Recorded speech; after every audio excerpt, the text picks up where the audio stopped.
Caterpillar, and the focus is its novel way to deal with labor. Even though Caterpillar is expected to earn record profits this year, the company is pushing to freeze pensions and wages. And as you might imagine, it is not sitting well with employees. And some of their union workers have been on strike for more than 3 months. So is the equipment maker securing its future, or is it digging its own hole? We turn to Vinnie Vernuccio, Director of Labor Policy at the Mackinac Center. I'm told I'm supposed to call you Vinnie. Listen, you can call me anything that you want, but yeah, Vinnie works just fine. Thanks for having me on. Thanks for coming on. Let's get right down to it. So this is really interesting. I mean, you have Caterpillar earning a record $4.9 billion in profits, and their outlook for 2012 is even better than that. At the same time, they're saying, look, we have to control costs for the long term. We've seen what's happened with other pension programs. Hey, look at the auto industry. We're not going to let that happen to us. We're freezing pensions, and they also want to freeze wages, and the employees don't like it. What do you think about what they're doing? Well, I got a chance to go through the contract right before the proposed contract, right before I came on.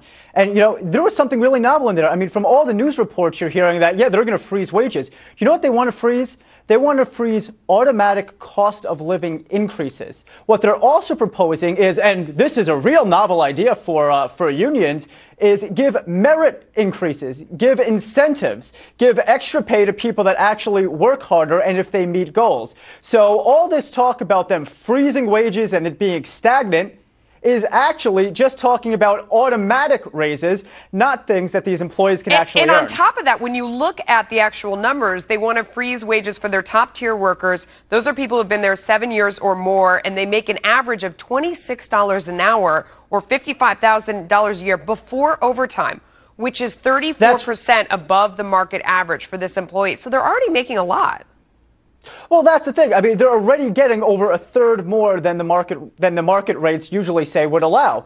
So when they're saying, well, we need more, we need more, we need more, I mean, these guys are not making poverty level wages. But their argument is that if you look at the executives, let me just butt in right here. If you look at the executives, if you look at the CEOs and the management level folks, that their pay has really increased because they've turned in these record profits and they've expanded margins. So they're saying, well, you guys are taking more and more pay. What about the little guy? Well, the little guys have actually been getting incentive bonuses. Part of the argument that Caterpillar is making is that, hey, we had a great year last year, and you, the workers, you got bonuses, you got to partake in it.